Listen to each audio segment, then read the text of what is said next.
জাহেলিয়াত হওয়ার পিছনে 6টি কারণ, এর মধ্যে অন্যতম কারণ ছিল আশিরকু বিল্লাহ, আল্লাহর প্রতি শিরিক। শিরিকের কারণে জাহেলিয়াত সৃষ্টি হয়েছিল। শিরিক কি ছিল? তারা নিজেদের সৃষ্টিকর্তাকে ভুলে গিয়ে নিজেদের হাতে বানানো দেবতা বানিয়ে উপাসনা করত, আর নিজের স্রষ্টাকে বলে গাছের পূজা, পাথরের পূজা, মূর্তির পূজা, এগুলোকে তারা উপাসনা করত। এটা ছিল প্রথম 1 নম্বর শিরিক। এই শিরিকের কারণে তারা আইয়ামে জাহিলিয়াতের অবস্থানে পৌঁছিয়েছিল। শিরিক শুধু গাছের পূজা দিয়ে নয়, পাথরের পূজা দিয়েই নয়, মূর্তি পূজা দিয়ে নয়। ওই সময় বিশেষ করে ইহুদি, নাসারাম, বৌদ্ধ, হিন্দুত্ববাদ, এই 4টির প্রচলন, 4টার ভিতরেই সারা পৃথিবী জুড়ে শিরিক ছড়িয়েছিল। ইহুদিরা শিরিক করত হযরত উযাইর আলাইহিস সালামকে আল্লাহর পুত্র বলে তার উপাসনা করত। বলে নাউযুবিল্লাহি মিন যালিক। খ্রিস্টানরা হযরত ঈসা আলাইহিস সালামকে আল্লাহর পুত্র বলে তারা শিরিকে লিপ্ত হয়েছিল। এবং হিন্দুত্ববাদে যদিও এক মাধ্যম বানিয়ে নিয়েছে। কি বানিয়ে নিয়েছে?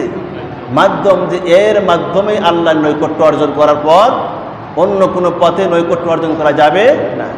এজন্য তারা কখনো রোগের জন্য এক দেবতা, চাকরির জন্য আরেক দেবতা, বিবাহ সাজের জন্য আরেক দেবতা, এভাবে ভাগ করতে করতে 33 কোটি দেবতায় বর্তমান তারা শিরিকে লিপ্ত। আর ওই সময়ের বৌদ্ধ, তাদের বিশ্বাস ছিল তারা আল্লাহকে স্বীকার করত না। তারা তাদের যেই গুরু, তাদের উপাসনা করত। তাদেরকে খুশি করতে পারলেই সৃষ্টির স্রষ্টা খুশি হবেন, এই বিশ্বাস তাদের মধ্যে ছিল। তাহলে আমরা বুঝতে পারলাম ইহুদিদের মাধ্যমে শিরিক ছড়িয়েছিল, খ্রিস্টানদের মাধ্যমে শিরিক ছড়িয়েছিল, হিন্দুত্ববাদের মধ্যে শিরিক লিপ্ত ছিল, বৌদ্ধদের মধ্যেও শিরিক লিপ্ত ছিল। এই জন্য পুরা পৃথিবীর ভিতরে এমন কোনো ভূখণ্ড ছিল যেখানে শিরিক থেকে মুক্ত। আল্লাহ সুবহানাহু ওয়া তাআলা ইরশাদ করেছেন, আল্লাহ রাব্বুল আলামিন বলেন, وَيَعْبُدُونَ مِن دُونِ اللَّهِ مَا لَا يَضُرُّهُمْ وَلَا يَنفَعُهُمْ। সূরা ইউনূসের 18 নম্বর আয়াতের মধ্যে আল্লাহ তাআলা বলছেন, ওই সময়ের মানুষ আল্লাহ ছাড়া এমন বস্তুর উপাসনা করত, এমন জিনিসের উপাসনা করত, মা লা ইয়াদুররুহুম, যারা তাদের কোনো ক্ষতি করতে পারত না বা কোনো উপকার করতে পারত না। আপনারা বলুন, গাছের কোনো ক্ষমতা আছে উপকার করার জন্য? পাথরের কোনো ক্ষমতা আছে নাকি উপকার করার জন্য? মূর্তির কোনো ক্ষমতা নাই উপকার বা ক্ষতি করার জন্য। আল্লাহ তাআলা বললেন, তারা যাদের উপাসনা করত আমি আল্লাহকে ছাড়া, তারা তাদের কোনো উপকার বা ক্ষতি করার সমর্থন তারা রাখে না। এরপর আল্লাহ রাব্বুল আলামিন বলেন, ওয়াকালাতিল ইয়াহুদু উযাইর ইবনুল্লাহ ওয়াকালাতিন নাসারা আল মাসীহ ইবনুল্লাহ। ইহুদিরা উযাইরকে আল্লাহর পুত্র বলে সাব্যস্ত করত, শিরকে লিপ্ত হয়েছিল। খ্রিস্টানরা হযরত ঈসা আলাইহিস সালামকে আল্লাহর পুত্র বলে তারাও শিরকে লিপ্ত হয়েছিল। এই শিরকে লিপ্ত হওয়ার কারণে তারা বিভিন্ন ক্ষতির সম্মুখীন হয়েছে। এই জন্য আল্লাহ রাব্বুল আলামিন তার হাবিবের মাধ্যমে জানিয়ে দিয়েছেন, যারা আমি আল্লাহকে ছাড়া অন্যর উপাসনা করবে, শিরকে লিপ্ত হবে। মনে রাখবেন, শিরকে যারা লিপ্ত হবে তাদের 2টা ক্ষতি এই পৃথিবীর মধ্যে আসবে। এর মধ্যে 1 নম্বর ক্ষতি হলো মনের ভিতরে কখনো স্বস্তি ফিরে আসবে না, কখনো তারা শান্তি অনুভব করবে না। ছোট থেকে ছোট বস্তুর ক্ষতির ভয় করবে, ছোট থেকে ছোট সৃষ্টির কাছে মাথা নত করবে। এই জন্যই তো দেখবেন কত রাস্তাঘাটে দেখা যায় অনেক সময় গাড়িকে তারা স্যালুট দেয়, গাড়িকে পর্যন্ত তারা ওয়েলকাম জানায়, মাথা নত করে, পাথরের কাছে তো মাথা নতই করে, কারণ তারা মনে করে গাড়ি থেকেও আমার ক্ষতি হওয়ার সম্ভাবনা রয়েছে। অথচ গাড়ির কোনো ক্ষমতা আছে? আপনাদের কি আল্লাহ সুবহানাহু ওয়া তাআলা যা তকদির রেখেছেন সেটাই হবে। পৃথিবীর কোনো সৃষ্টি জীব আমার ক্ষতি করতে পারবে না। এই জন্য একমাত্র মুসলমানদের এই মস্তক আল্লাহ রাব্বুল আলামিন পৃথিবীর কোনো সৃষ্টির কাছে মাথা নত করতে দেন নাই। সুবহানাল্লাহ বিহামদি। আল্লাহ রাব্বুল আলামিন বলেন, ওয়ালাকাদ কাররামনা বানি আদম ওয়া হামালনাহুম ফিল বাররি ওয়াল বাহর ওয়া রাযাকনাহুম মিনাত তাইয়্যিবাতি ওয়া ফাদ্দালনাহুম আলা কাসীরিম মিন খালাকনা। আল্লাহ রাব্বুল আলামিন আয়াতের মধ্যে বলে দিয়েছেন, আমি বনি আদম সন্তানকে শ্রেষ্ঠত্ব দিয়েছি, সম্মান দিয়েছি। বিশেষ করে যত সৃষ্টিজীব আমি বানিয়েছি, এই সকল সৃষ্টিজীবের মধ্যে সম্মানের স্থানে বসিয়ে দিয়েছি বনি আদম সন্তানকে। সুবহানাল্লাহ। ও বনি আদম সন্তান, তোমার দাম সকলের চেয়ে বেশি। তুমি কারো পাথরের কাছে ভয় করবা, তুমি কারো গাছকে ভয় করবা, তুমি কারো মূর্তিকে ভয় করবা। তোমার মতো সম্মান, তোমার মতো ইজ্জত আর শক্তি, তোমার মতো সম্মানের আসনে আমি আল্লাহ অন্য কোনো সৃষ্টিজীবকে বসাই নেই। এই জন্য আল্লাহ বলেছেন, আমার তৈরি বান্দার মাথাখানা আমি আল্লাহরকে ছাড়া অন্য কারো সেজদা করতে পারবে না। এই জন্য যারা শিরকে লিপ্ত হয় তাদের এক নম্বর দুনিয়ার ক্ষতি হলো তাদের ভিতরে অশান্তি, মনে শান্তি নাই। তারা ছোট বস্তু থেকেও নিজের ভয়, ক্ষতি হওয়ার ভয় করে, নিজের লোকসান হওয়ার ভয় করে। এই জন্য দেখবেন ব্যবসা, যারা হিন্দু যারা ব্যবসা করে, ব্যবসাকে কতবার প্রণাম করে, কথা কন ঠিক কিনা? তোমাদের এই মস্তক আমি আল্লাহ ছাড়া অন্য কারো জায়গায় মাথা নত করতে পারে না।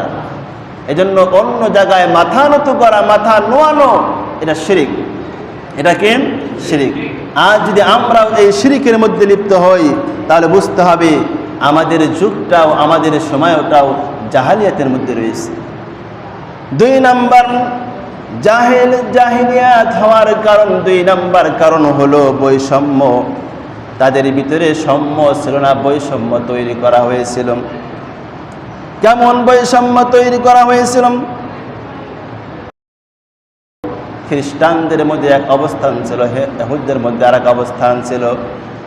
ইহুদিদের মধ্যে তারা মনে করতো যারা বনি ইসরাইল এরা একমাত্র সম্মানের অধিকারী, বনি ইসরাইল ছাড়া আর কেউ সম্মান পাওয়ার যোগ্যবান হতে পারে না। এই জন্য বনি ইসরাইলই হবে মানুষের শাসক। হিন্দুত্ববাদের অবস্থা কেমন ছিল? ওই সময় হিন্দুর ধারণা ছিল, কোন কোন হিন্দু মনে করত আল্লাহ রাব্বুল আলামিন এই মানুষগুলোকে 4 ভাগে সৃষ্টি করেছেন। 1 নাম্বার মনে করত আল্লাহ কত মানুষকে বানাইছেন, তার মাথা থেকে সৃষ্টি করেছেন। নাউজুবিল্লাহ। হিন্দুত্ববাদের বিশ্বাস ছিল কোন কোন সৃষ্টিজীবের মানুষকে আল্লাহ রাব্বুল আলামিন তার মস্তক থেকে সৃষ্টি করেছেন, যার কারণে তাদেরকে সম্মানের বস্তু মনে করা হতো। আবার তাদের ধারণা ছিল কোন কোন বান্দাকে আল্লাহ তার বাহু থেকে সৃষ্টি করেছেন, আবার কোন কোন বান্দাকে আল্লাহ সৃষ্টি করেছেন পাজর থেকে, আবার কোন কোন বান্দাকে আল্লাহ সৃষ্টি করেছেন তার পা থেকে। এই জন্য ওই সময় হিন্দুত্ববাদের ভিতরে বিশ্বাস ছিল পৃথিবীর সকল মানুষ 4টা সৃষ্টির মধ্যে যে কোনো একটা সৃষ্টির অন্তর্ভুক্ত হবে। হয় আল্লাহর মাথা থেকে সৃষ্টি, হয় বাহু থেকে সৃষ্টি, না হয় পাজর থেকে সৃষ্টি, না হয় পা থেকে সৃষ্টি। এই জন্য হিন্দুত্ববাদের মধ্যে দেখবেন যারা আল্লাহর মস্তক মাথা থেকে সৃষ্টি মনে করে এদেরকে ব্রাহ্মণ বলা হয়। হিন্দুত্ববাদের ভিতরে ব্রাহ্মণ মানে তার সম্মান সবচেয়ে বেশি, যেহেতু তাকে আল্লাহ তার মাথা থেকে সৃষ্টি করেছেন। এই জন্য ব্রাহ্মণ হলো সর্বোচ্চ সম্মানের আসনে বসবেন, অন্য কেউ এই সম্মানে বসতে পারবে না। এরপরে তারা মনে করত যাদেরকে আল্লাহর বাহু থেকে সৃষ্টি করা হয়েছে এরা হলো বৈশ্য, এই বৈশ্যা জাতিকে 2 নাম্বার সম্মানের আসনে মনে করা হতো, এরা হলে 2 নাম্বার সম্মান পাওয়ার যোগ্য। আর যাদেরকে পাজর থেকে সৃষ্টি করা হয়েছিল এদেরকে মনে করা হতো এরা হলো ক্ষত্রিয় জাতি, এদেরকে 3 নাম্বার আসনে রাখা হয়েছিল। আর সবচেয়ে নিকৃষ্ট মনে করা হতো যাদেরকে আল্লাহর পা থেকে সৃষ্টি করা হয়েছে এদেরকে বলা হতো শূদ্র। শূদ্রদের জন্য কোনো বিদ্যা ছিল না, শিক্ষা করার কোনো ব্যবস্থা ছিল না। ওই সময় হিন্দুত্ববাদের ভিতরে সবচেয়ে নিকৃষ্ট পদে রাখা হয়েছিল এই শূদ্র জাতিকে। তাদের কোনো ভালো চাকরির ব্যবস্থা দিত না। এজন্য মুসলমান আল্লাহ রাব্বুল আলামিন বলেছেন ইসলামে কোনো বৈষম্য নাই। আল্লাহ রাব্বুল আলামিন বলেছেন সম্মান পাওয়ার যোগ্য কোনো এমন না যে যায় মাথা থেকে সৃষ্টি সে সম্মান পাবে যে ব্রাহ্মণ না। আল্লাহ বলেন সম্মানের মানদণ্ড একমাত্র দিয়েছি তাকওয়া। এই তাকওয়ার মাধ্যমেই বান্দা আল্লাহর কাছে সম্মানিত হয়। সুবহানাল্লাহ।